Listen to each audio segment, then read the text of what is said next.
One of the most riveting, inspirational movie that I watched was the prize-winning film, The Schindler's List. Thanks to the film and the book Schindler's Ark, I came to know of Oskar Schindler, a German industrialist. During the World War II, he single-handedly and tenaciously saved thousands of Polish Jews from the horrors and brutalities of incarceration in those diabolical concentration camps. As the war ended, the defeated Germans pulled out of Poland, and the people eagerly awaited the arrival of the Russians. But just before the Russians arrived, Schindler feared of his own safety and decided to flee westwards. And when word got around that Oskar Schindler is going away, and they rallied together and began to plan, discuss ways and means to express their heartfelt gratitude. But they had of little value with them.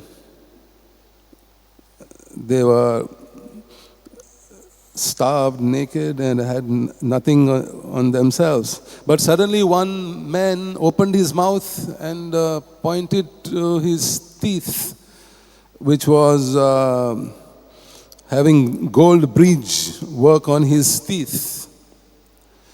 Take this, please, and give it to Oskar. But that was indeed a very noble gesture, but people would not hear it.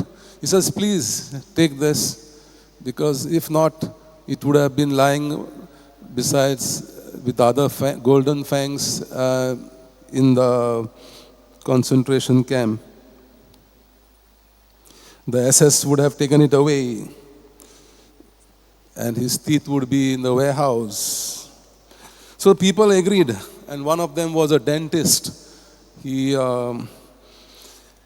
took that gold bridge and passed it to a jeweler, who then melted it and fashioned it into a ring.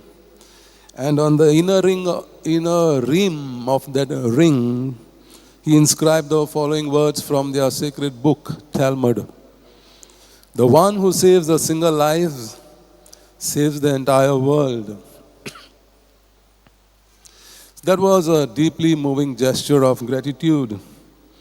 Oskar Schindler staked his life for the safety and well-being of the oppressed Polish Jews.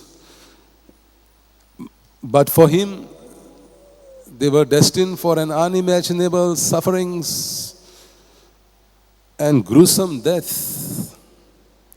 And so they had much to be grateful for.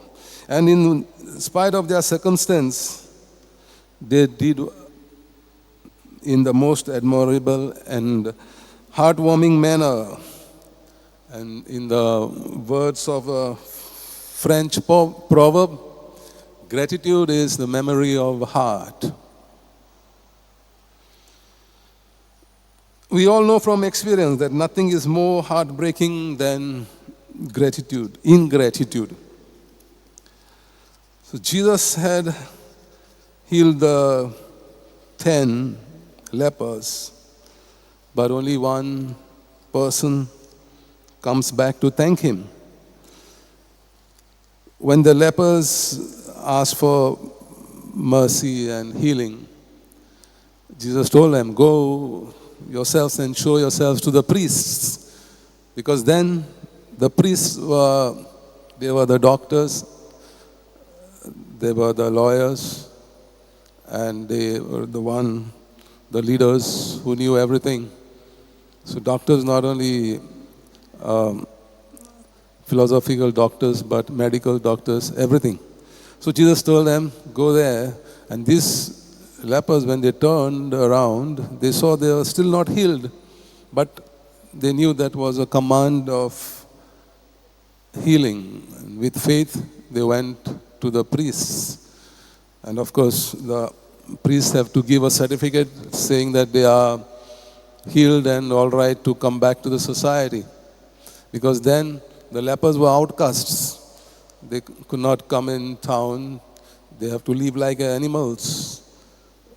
And if they come, they have to cry out, "Don't come near. We are lepers." So they were healed from such a dehumanizing life, but only one returned back to thank God. And he happened to be a Hindu. In our words, we say Konkano, or a foreigner. The other believers, faithful, forgot to thank God. Maybe they were busy with their works or to gain more or involved in some busy work. But the one who returned back, he was not only healed physically, but healed spiritually. He became disciple of Jesus. He found salvation for his life. He kneeled down, bent down and adored Jesus, a sign of a servant begging from his master. And then we see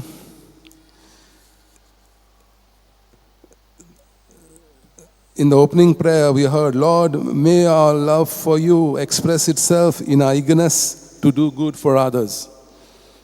All of us share in the baptism, the anointment of the Holy Spirit, and we become the priests, prophets, and kings. So all can heal and serve people. But in spite of that, we do need people of God. We do need people who will administer to us God's sacraments. The priests. They give us the Eucharist, the sacrament of reconciliation, and the anointing of the sick. So we all need to pray that God will inspire more and more persons to consider preparing themselves for this ministry, for the increasing number of priestless parishes where no sacramental healing is possible is alarming. So it's up to you, dear parents, to cultivate the vocation for priests and nuns. You have received so many blessings, so many blessings from God, not only materially, spiritually.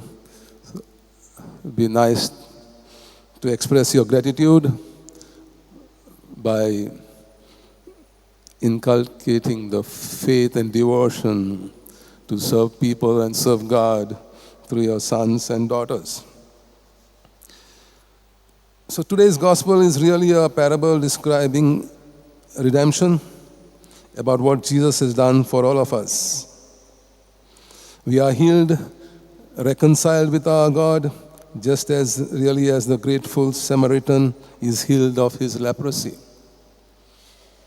And Eucharist means thanksgiving. So I appreciate, and God must be joyful seeing you coming to express your gratitude, express the thanksgiving for all the blessings you received, the fresh air, sunshine, gifts of nature, your own family, your secure job, or whatever. You have so much to thank God for, and God appreciates that you come at least one Sunday as a community, as a family, to thank God for all your blessings. There's an article which says, "Today upon a bus, I saw a lovely maid with golden hair. I envied her. She seemed so gay and wished I were as fair. When suddenly she rose to leave, and I saw her hobble down the aisle. She had one foot and wore a crutch. But as she passed, she gave a smile. I said a prayer, "Oh God, forgive me when I whine. I have 2 feet, the world is mine."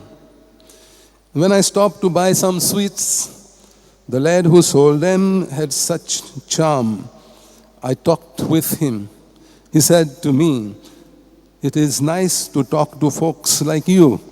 You see," he said, "I'm blind."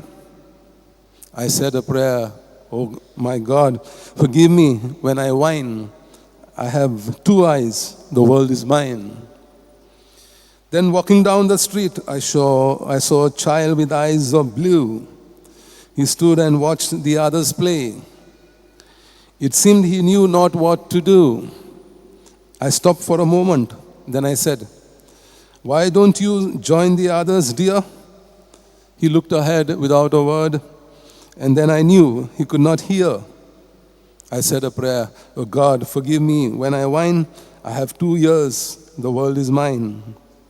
With feet to take me where I'd go, with eyes to see the sunset's glow, with ears to hear what I would know.